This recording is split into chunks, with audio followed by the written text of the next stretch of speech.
जिस उपदेश से राम जी को राजकुमार भगवान राम बने, वो उपदेश आप सुन रहे हैं। कितना ऊंचा ग्रंथ है। इसको वाल्मीकि रामायण भी बोलते, योग वशिष्ठ महारामायण भी बोलते। राम तीर्थ ने इसी का बार बार अध्ययन किया था।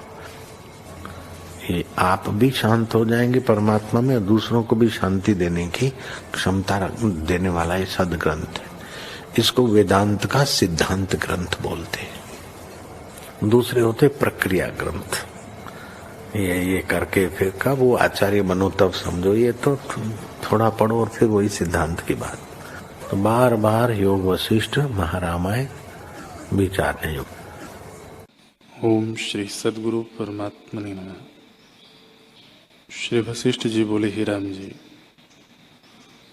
जब दृढ़ वैराग्य और अभ्यास हो तब संसार कष्ट से छूटे। जब वैराग्य अभ्यास से तत्व के अवलोकन से अहंता रूपी बेड़ी कटे, तब संसार समुद्र से तर जाते हैं।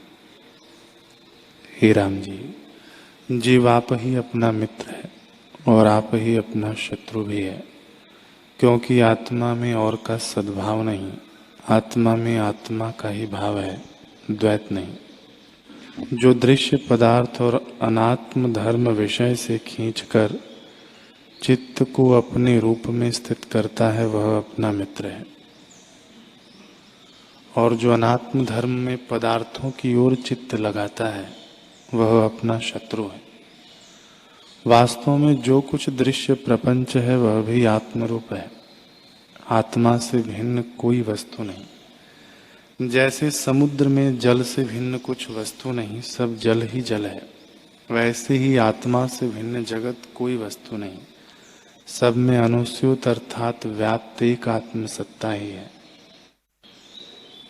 जैसे अनेक घटों के जल में एक ही सूर्य का प्रकाश प्रतिबिंबित होता है, वैसे ही अनेक देहों में एक ही आत्मा व्याप रहा है। वह न अस्त होता है न उदय होता है, सदा एक रस अविनाशी पुरुष ज्यों का त्यों स्थित है। उसमें अहम भावना से संसार भासित होता है। जैसे सीपी में चांदी की बुद्धि होती है, वैसे ही आत्मा में अहम बुद्धि संसार का कारण है।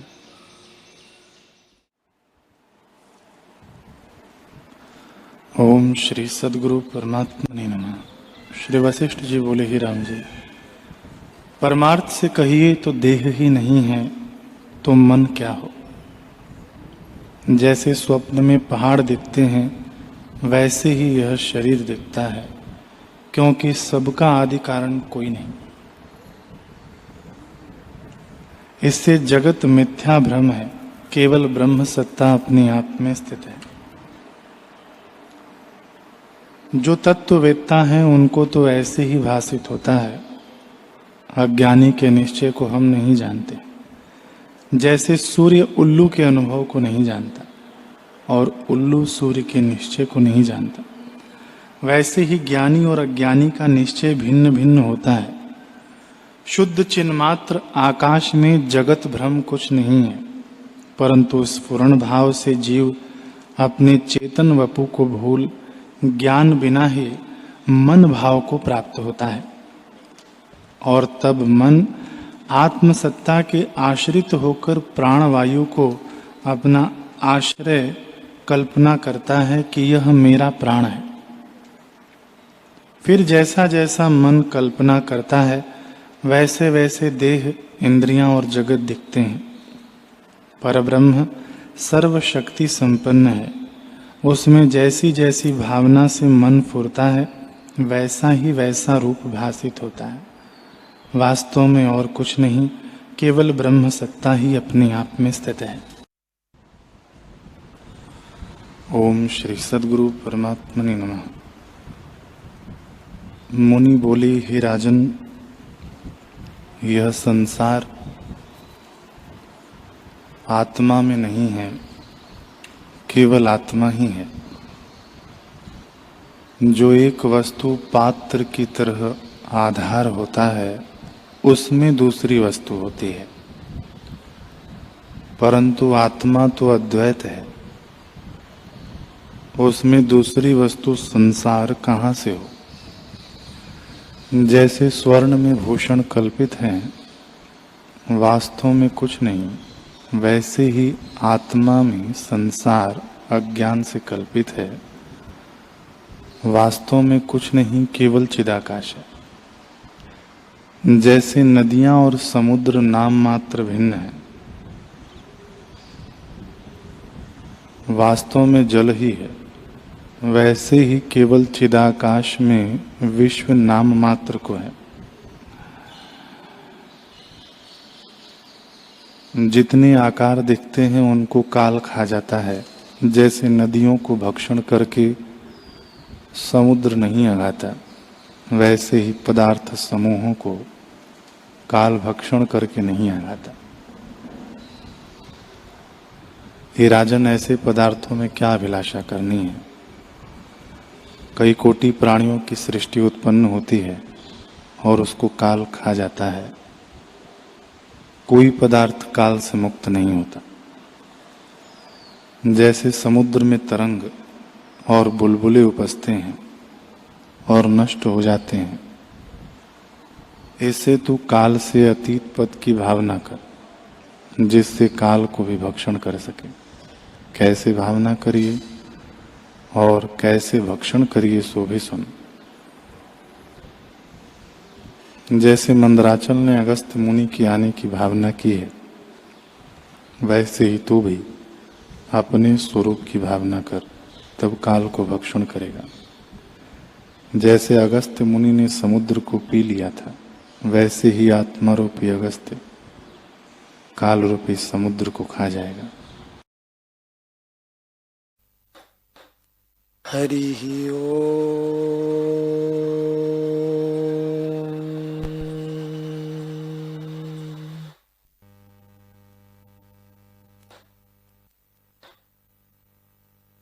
हरि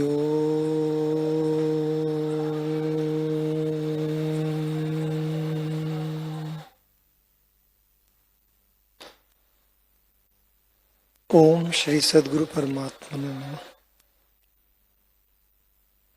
श्री योग वशिष्ठ महारामायण निर्वाण प्रकरण सर्ग 165। श्री वशिष्ठ जी बोले, हे राम जी, मूढ़ मन रूपी हिरन भटकता है, इससे मेरा यही आशीर्वाद है कि तुमको उस वृक्ष का संग हो। जब उस वृक्ष के निकट जीव जाता है तब शांति होती है। जब उसके नीचे आ बैठता है तब तीनों ताप अंतःकरण से मिट जाते हैं। जितने विषय रूपी वृक्ष हैं, उनके निकट गया हुआ मन रूपी मृग शांति नहीं पाता, पर जब समाधान रूपी वृक्ष के निकट आता है तब शांति पाता है और बुद्धि खिल उठती है। जैसे सूर्यमुखी कमल सूर्य को देखकर खिल उठता है, उस वृक्ष के अनुभव रूपी फल और शास्त्र विचार रूपी पत्तों और फूल को देखकर वह आनंदित होता है। फिर उस वृक्ष के ऊपर चढ़ जाता है और पृथ्वी का त्याग करता है। जैसे सर्प अपनी पुरानी केचुल को त्याग देता है और नूतन सुंदर शरीर से शोभित होता है, जब उस वृक्ष पर चढ़ता है तब गिरता नहीं, क्योंकि उसके पत्ते बहुत मजबूत हैं। उनके आश्रय से ठहरता है। समाधान रूपी वृक्ष के पत्ते सत शास्त्र हैं। जब समाधान रूपी वृक्ष से जीव उतरता है तब शास्त्र के अर्थ में ठहरता है और जितने पदार्थ देखता है वे उसे मिट्टी धूल से जान पड़ते हैं, तब वही अपनी पिछली चेष्टा को स्मरण करके पछताता है। जैसे कोई मद्यपान करके नीच चेष्टा करे तो जब मद उतरता है तब पछताता है,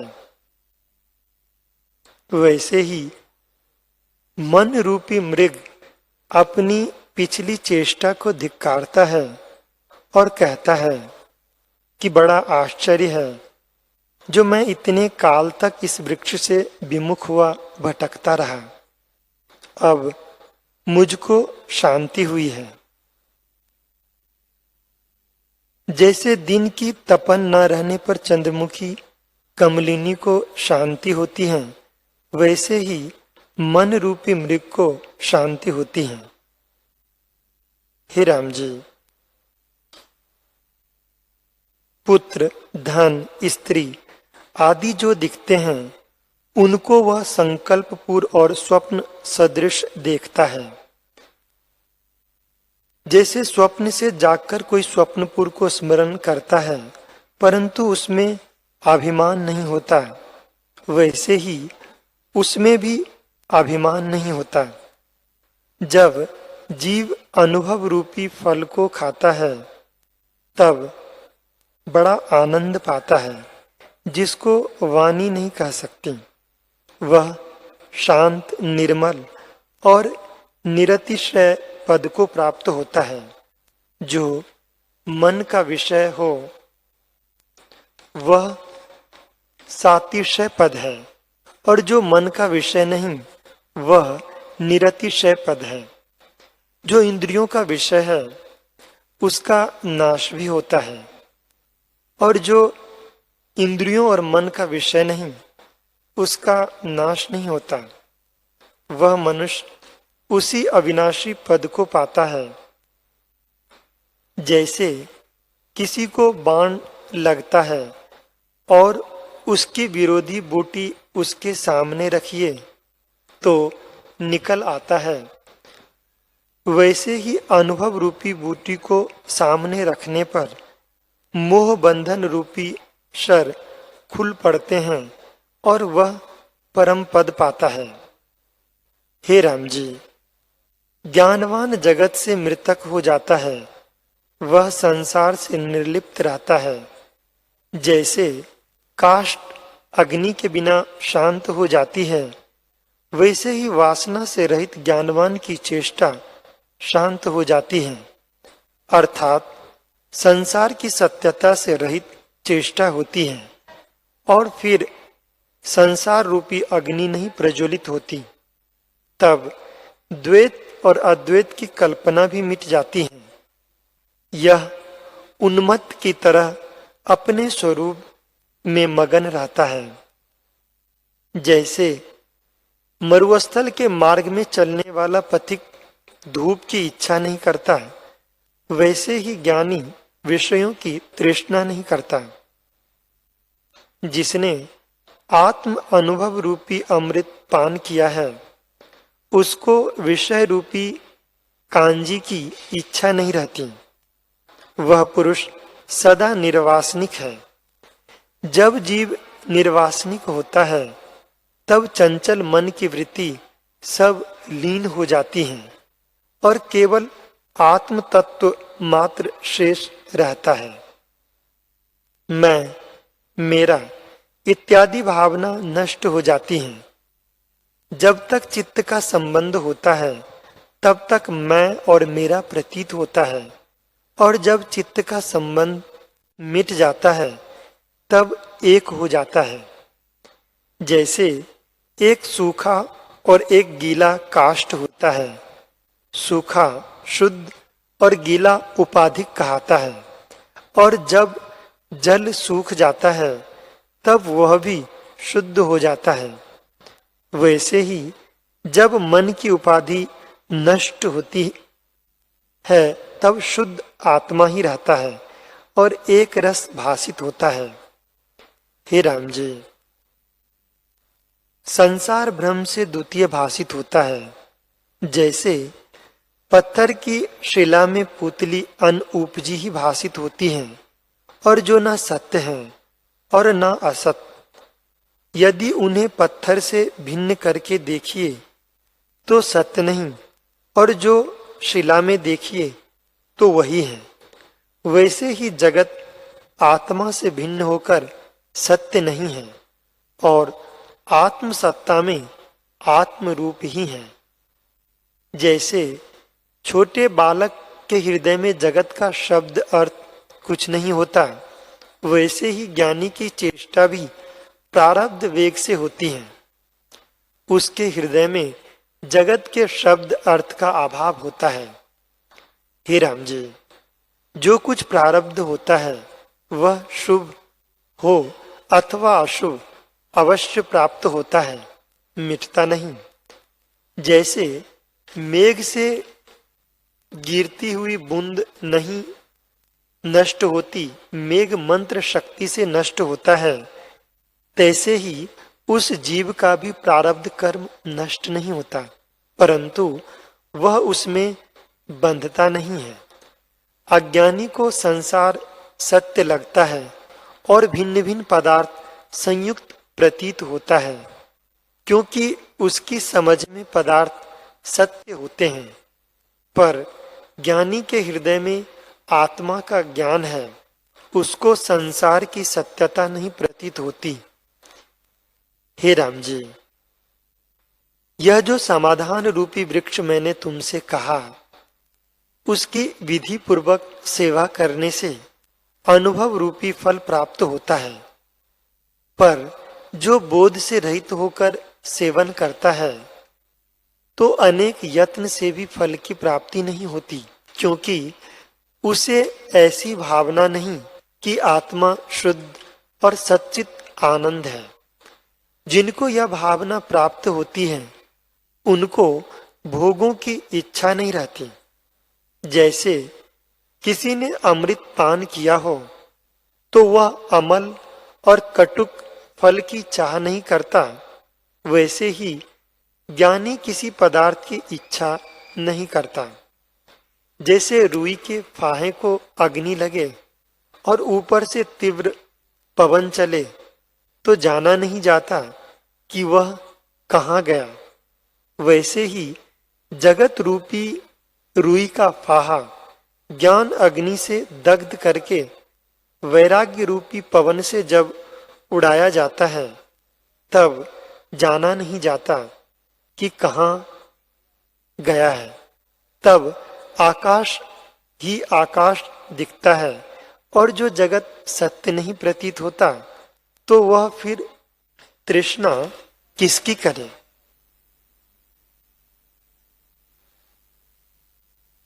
हरि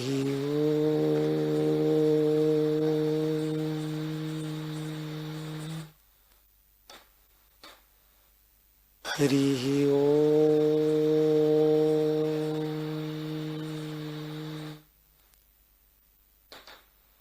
हरि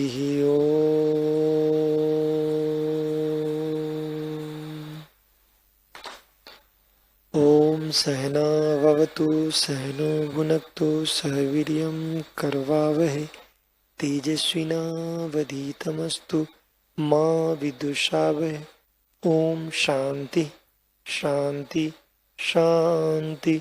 श्री सद्गुरुदेव भगवान की जय।